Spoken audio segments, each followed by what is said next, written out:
Bismillahirrahmanirrahim. Assalamualaikum warahmatullahi wabarakatuh. Nahmaduhu wa nasta'inu wa nastaghfiruh wa natubu ilaih. Alhamdulillah, bersyukur kepada Allah Subhanahu wa taala kerana dapat bersama pada malam ini. Insya-Allah malam ini untuk pengajian kitab At-Tabarruk, saya sambung muka surat 221 muka surat 221 masih lagi berkaitan dengan keberkatan dan keutamaan bulan-bulan haram. Jadi perbincangan pada malam ini masih lagi berkaitan dengan keberkatan dan keutamaan bulan-bulan haram. Jadi sebagai sambungan muka surat 221.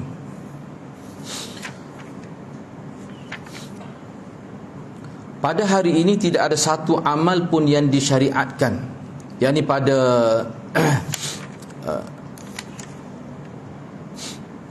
ini khusus atau ini perbincangan khusus 2 Zulhijjah Muharram tu. Muka surat 219 itu salah satu bulan-bulan haram adalah bulan Muharram. Jadi pada bulan Muharram ini, khususnya kita kata 10 Muharram lah. 10 Muharram itu mana tidak ada satu riwayat pun yang sahih. Ni dengan saya ni ada, dia banyak sebenarnya. Ada yang ringkas, ada yang perbincangan secara detail tentang bulan-bulan haram dan dibincang secara khusus. Bahkan dikemukakan riwayat-riwayat yang dikira sebagai maudhu' ataupun yang tidak dhaif ataupun terlalu dhaif, yang menyebutkan tentang amalan khusus pada kita kata 10 Muharram, kecuali puasa lah, seperti yang disebut dalam riwayat-riwayat yang sahih. Baik, itu secara khusus, itu tidak ada.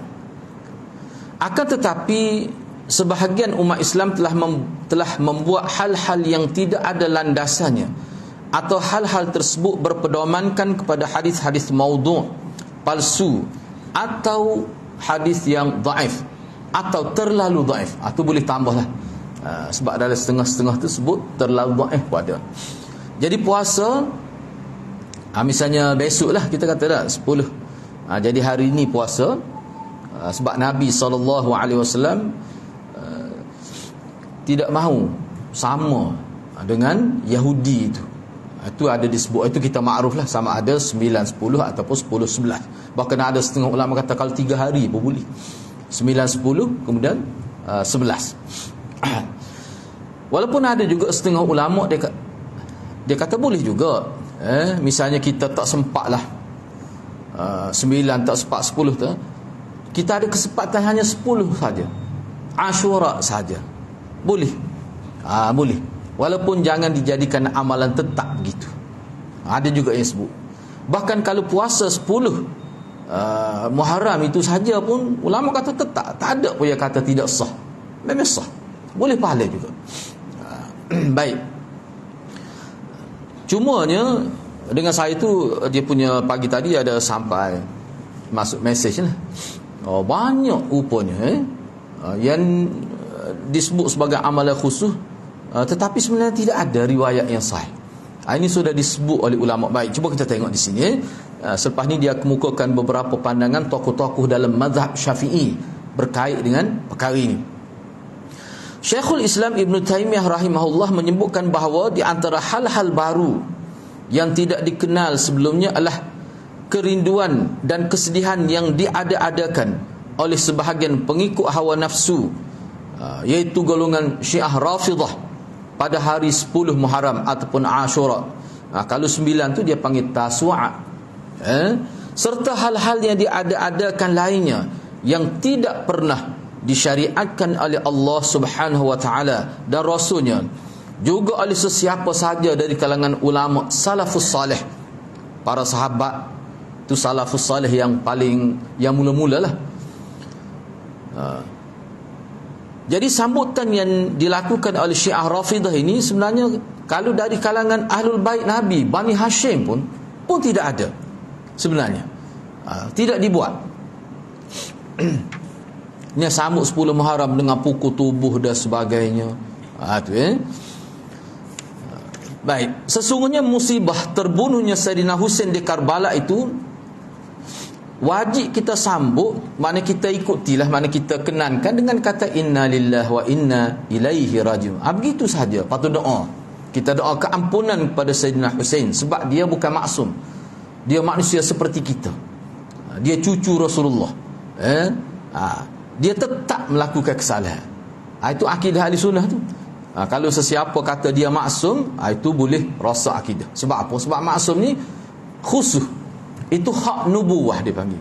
Jadi kalau kita ambil sifat maksum letak pada Sayyidina Husain, dia boleh rasa akidah tu. Bahaya. Sebab itulah Sayyidina Husain ni ada dalam riwayat sebut tentang kelebihan dia. Bahkan ada perbuatan Nabi dengan dia tu ada hukum fiqh di situ, baik dengan semaya, berkait dengan salat dan sebagainya. Tu kita boleh jumpalah dalam kitab-kitab hadis. Jadi puak-puak Syiah ni dia sambut tu sampai peringkat buat satu perayaan secara besar-besaran peringkat negara, di mana Syiah ada dan mereka ada komuniti yang besar dan mereka diizinkan oleh pemerintah, mereka kesambut di jalan raya. Paling tidak pun dalam bangunan secara khusus yang tertutup dia akan sambut. Dia panggil tatbir. Tatbir ni dia akan pukul lah tubuh, guna pisau pencakut dan sebagainya. Semua itu adalah untuk melahirkan perasaan benci kepada para sahabat radhiyallahu, sebab mereka tuduh sahabat dan anak-anak sahabat lah yang terlibat membunuh Sayyidina Husain. Padahal kalau kita baca dalam kitab kita dan juga dalam kitab Syiah, ya bunuh Sayyidina Husain ni puak-puak Syiah tu sendiri. Sebab keluarga Sayyidina Husain tu sekitar paling tidak pun 6 orang yang tidak meninggal dunia. Dia cerita yang bunuh kita ni, bunuh abang kita, bunuh sepupu kita ni siapa? Dalam kitab Syiah pada, kitab kita pada. Jadi saksi hidup lah. Saksi hidup. Tetapi Syiah dia tuduh sahabat dan anak-anak sahabat yang terlibat itu. Jadi 10 Muharram ni sangat penting lah bagi mereka. Sebab itulah kita puasa, dia tidak puasa gitu. Kita puasa. Dan tak mahu serupa dengan Syiah, tak mahu serupa dengan Yahudi, maka kita kembarkan puasa itu sama ada 9, 10 ataupun 10, 11 ataupun ketiga-tiga. Boleh. Ibn Taymiyah juga pernah menyebutkan bahawa sebahagian orang telah mengada-ngadakan beberapa perkara baru dengan berpedomankan kepada hadis-hadis maudhu' yang tidak memiliki sandaran, seperti keutamaan mandi pada hari Ashura. Ada mandi khusus. Tak ada ni mandi biasa sebuah skala. Supaya kita mandi, kecuali kalau tak mandi. Mana supaya mandi biasa gitu. Tak ada supaya hari raya ada. Mandi pagi hari raya. Tu ada tu. Ni tak ada. Memakai celak pada mata lah, khusus pada hari Ashura, bersalaman, dan banyak lagi lah bentuk-bentuk ibadat yang khusus, atau menampakkan kesenangan dan kegembiraan serta memperbanyakkan sedekah khusus pada hari itu dengan keyakinan ada fadilat khusus. Itu tidak ada. Kita nak sedekah-sedekah lah bila-bila masa, tak apa. Ni menganggap sedekah pada 10 Muharram ni ada kelebihan khusus, itu tidak ada. Kalau kita nak kata gitu, dia kena ada hadis daripada Nabi, dan hadis tu dia mesti sahih. Kalau tidak, tak boleh.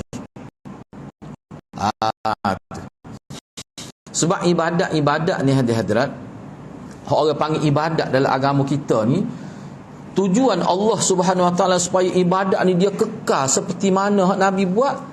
Disiplin ibadat ni mesti sabit daripada Nabi. Kalau tidak, akan berlaku perubahan, orang panggil agama tu.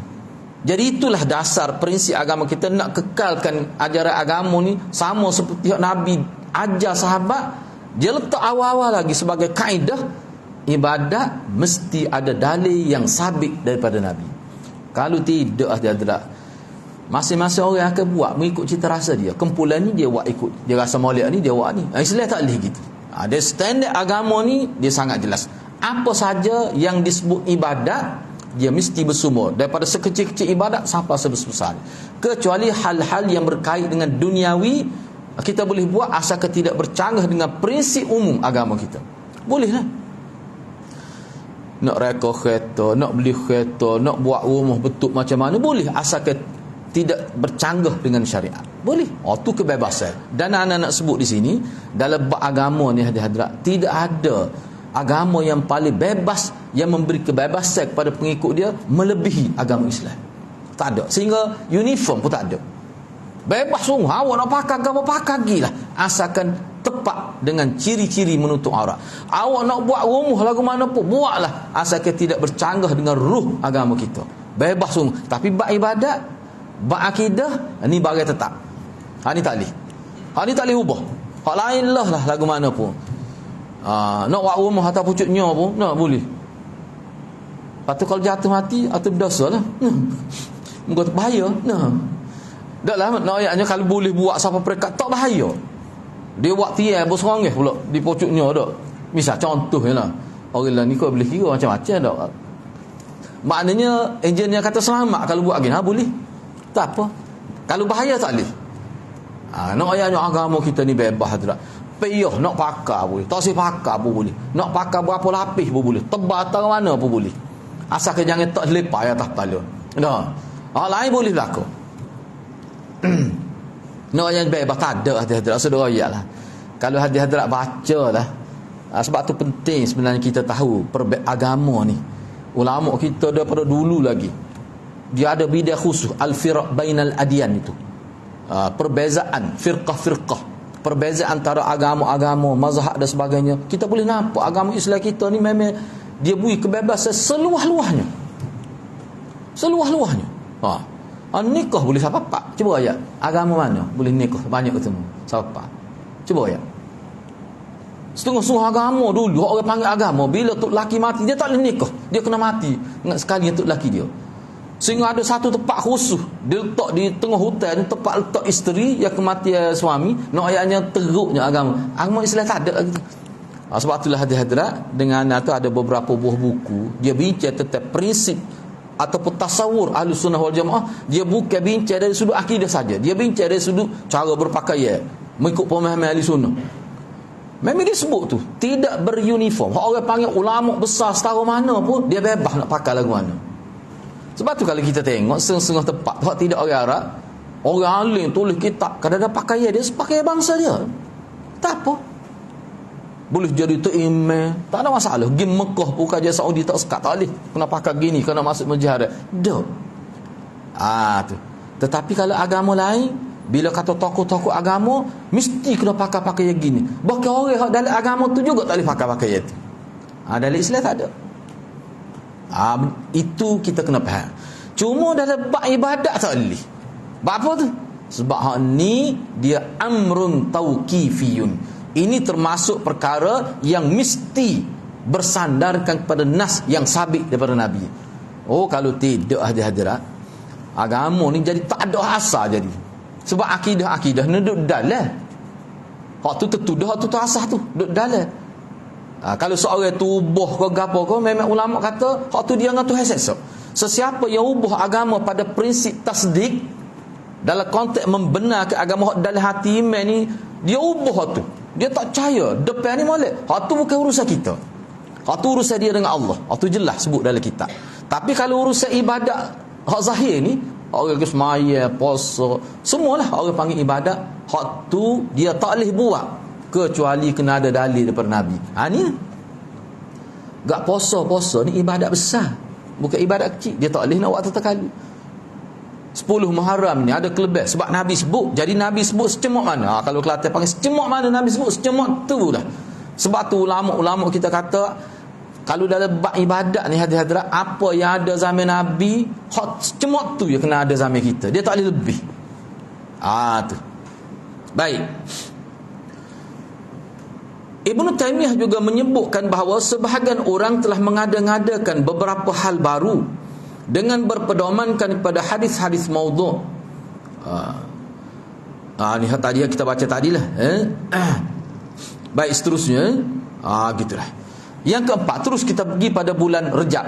Ni bulan keempat lah. Dia pak kayak bulan apa ni, bulan Ashhurul Hurum itu, bulan haram tu. Ni yang keempat. Kita panggil bulan ketujuh lah. Kalau dalam urut daripada Muharram tu sampai ke Rejab ni bulan ketujuh.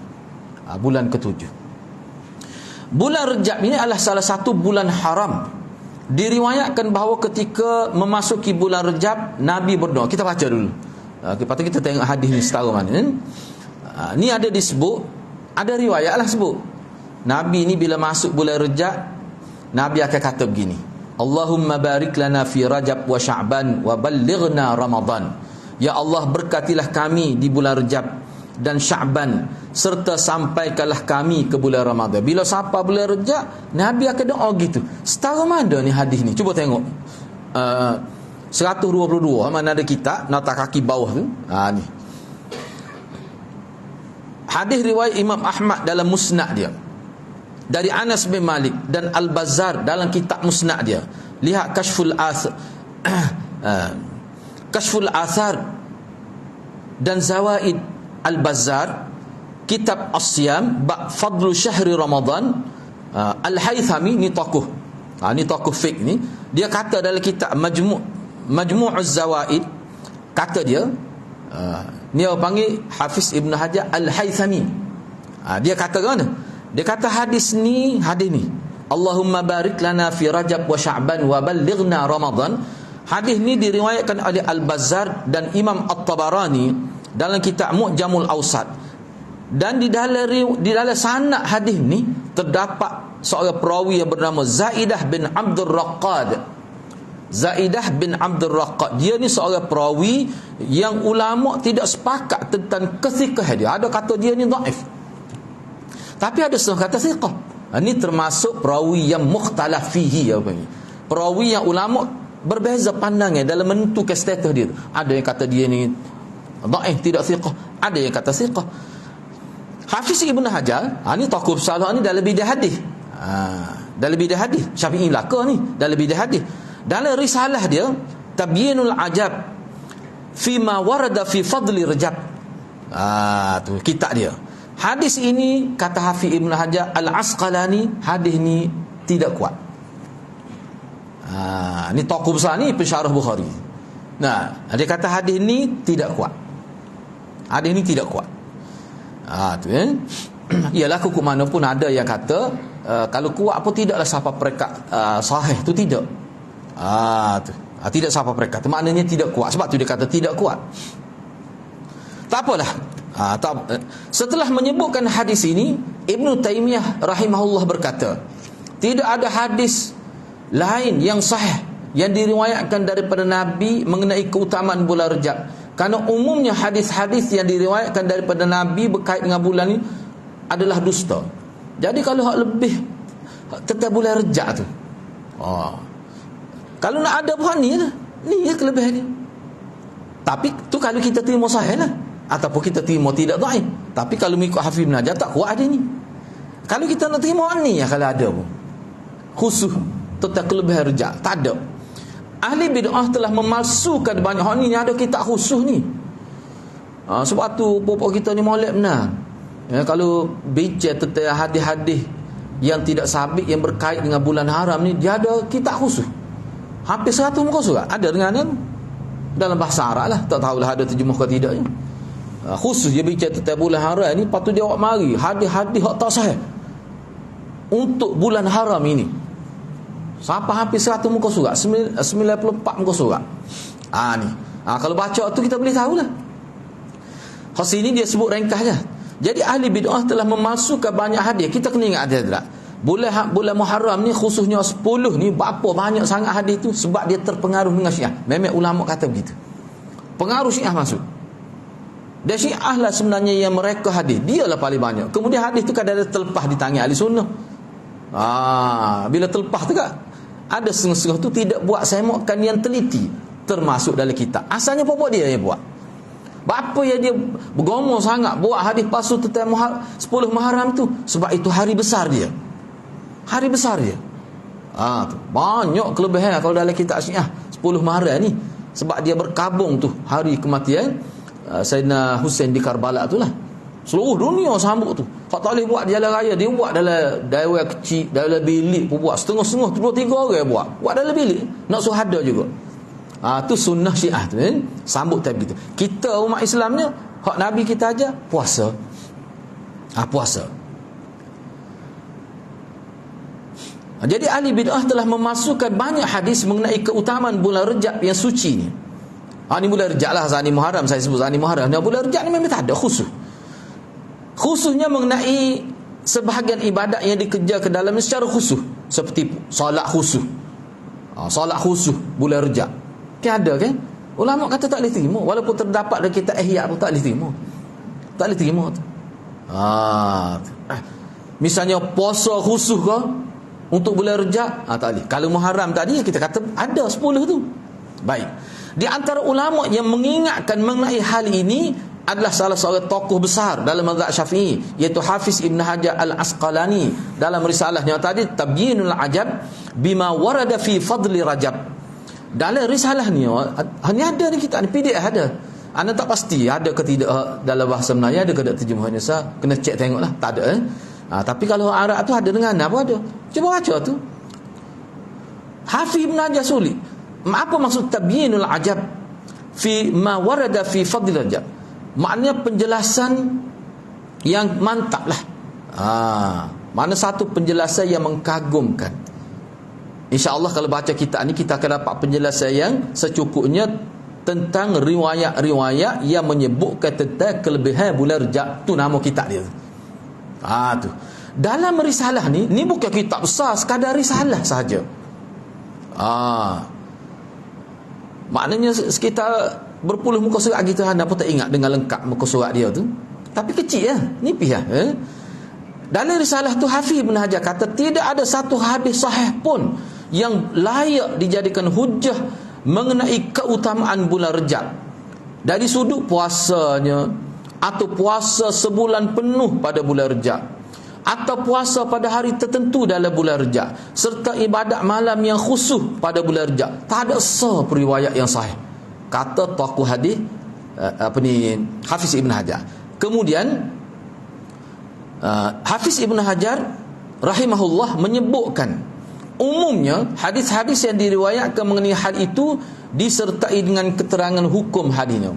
Dia kata kalau kita perhatikan ulama-ulama hadis, bila dia mari hadis tentang kelebihan bulan Rejab ni, mesti dia takhrij. Apa? Sebab hadis tu semuanya bermasalah.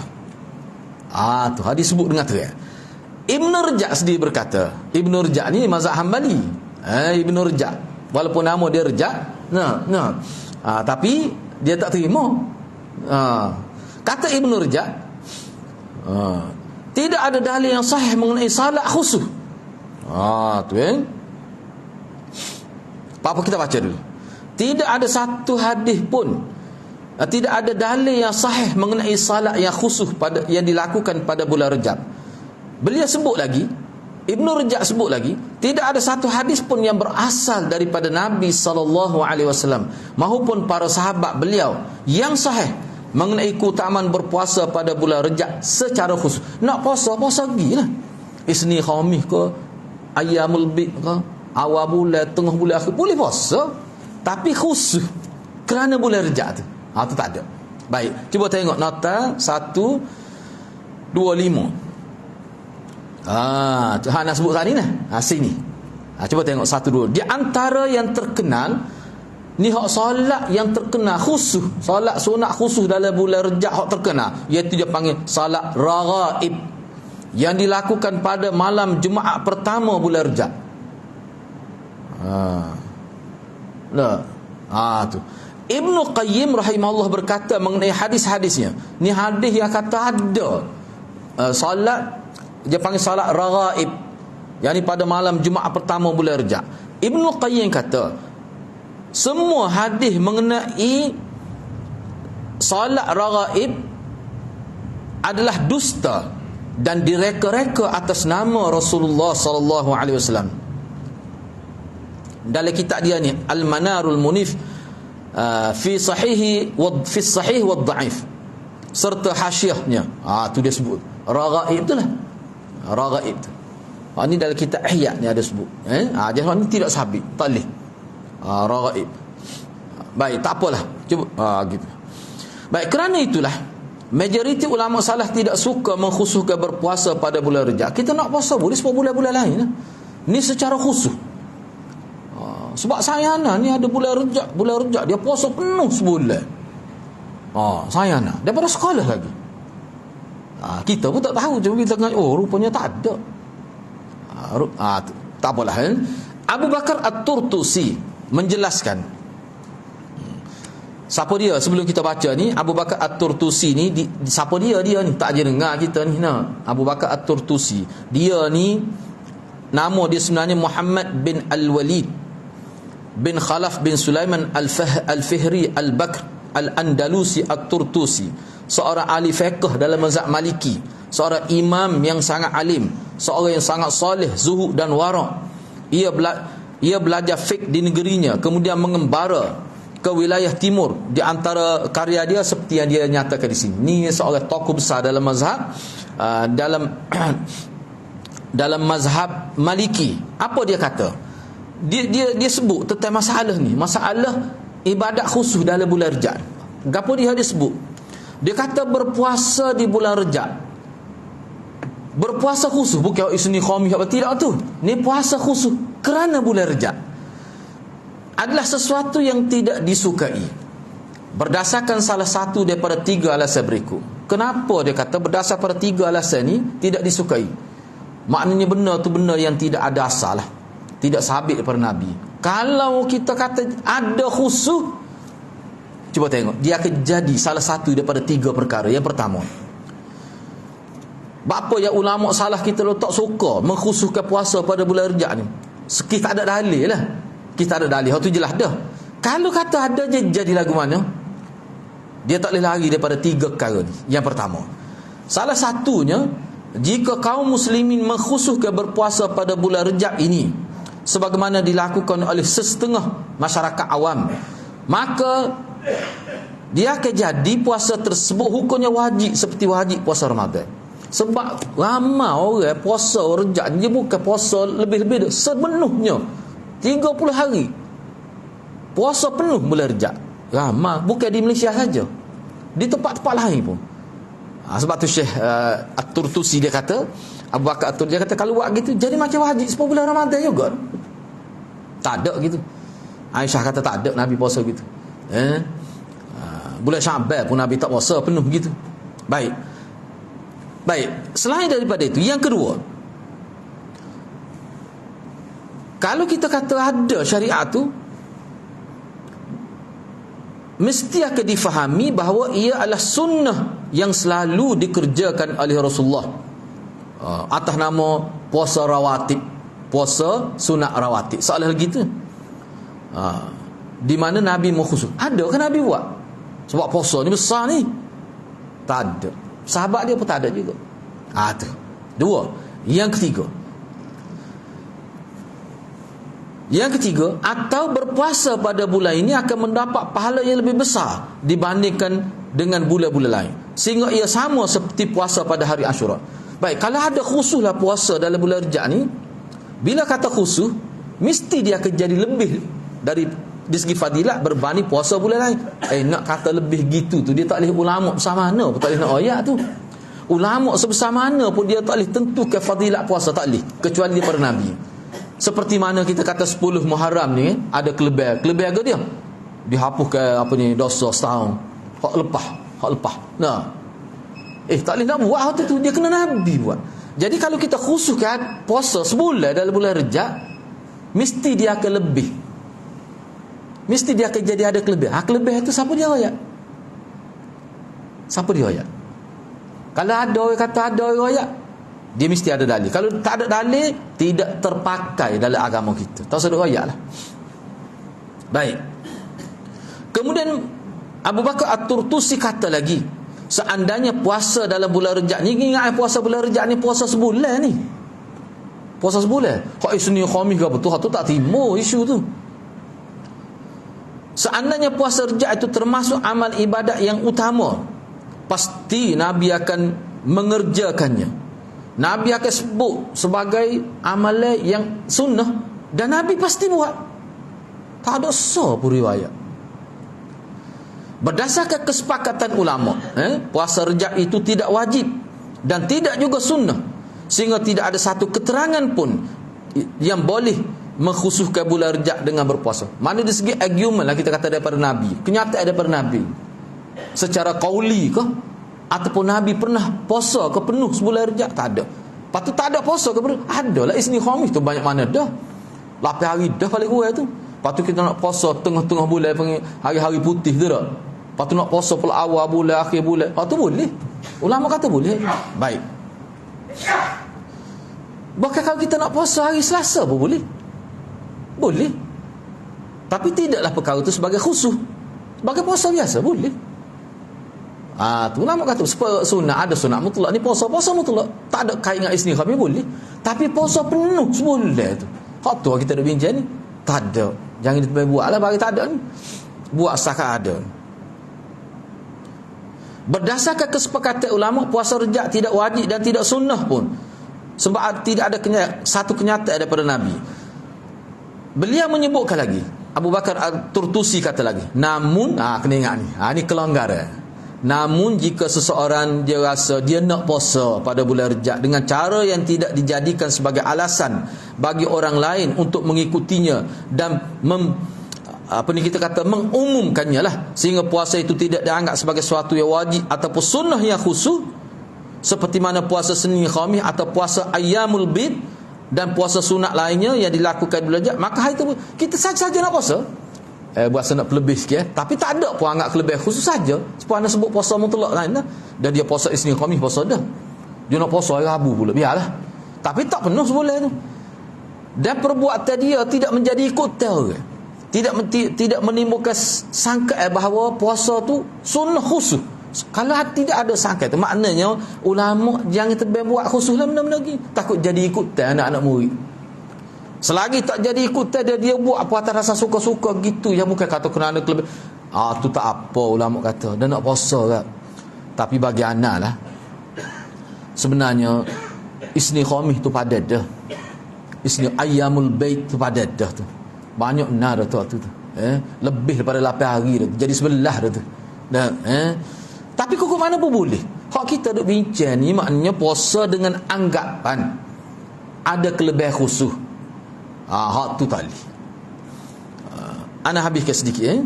Adapun mengenai berumrah pada bulan Rejab, maka Ibnu Rejab menyebutkan bahawa hukumnya adalah sunnah menurut kebanyakan ulama salaf. Walaupun hadis tak ada secara khusus, tetapi sebab ada riwayat. Ni dia panggil asal sahabat. Sayyidina Umar ada sebut, ada buat begitu juga Aisyah pergi mengerjakan umrah. Hak ni bukan dia saja, ada sahabat-sahabat buatlah. Tak apalah. Bila sahabat buat, itu boleh. Itu masih dalam lingkungan standard agama kita lagi. Untuk umrah boleh. Sampai di sini berakhirlah perbincangan mengenai keberkatan bulan-bulan haram itu. Kita sebut Zulqa'dah, Zulhijjah, Muharram dan Rejab itu. Jadi untuk sesi akan datang insya-Allah kita akan bincang pula tentang kelebihan hari. Orang panggil hari Jumaat, Senin dan Khamis tu ada keberkatan. Hari Jumaat, hari Isnin dan hari Khamis ni ada keberkatan. Ini kita bincang dalam sesi akan datang. Mudah-mudahan Allah berkati kita semua. Aqulu qawli hadza wa astaghfirullahal azim li wa lakum. Wassalamualaikum warahmatullahi wabarakatuh.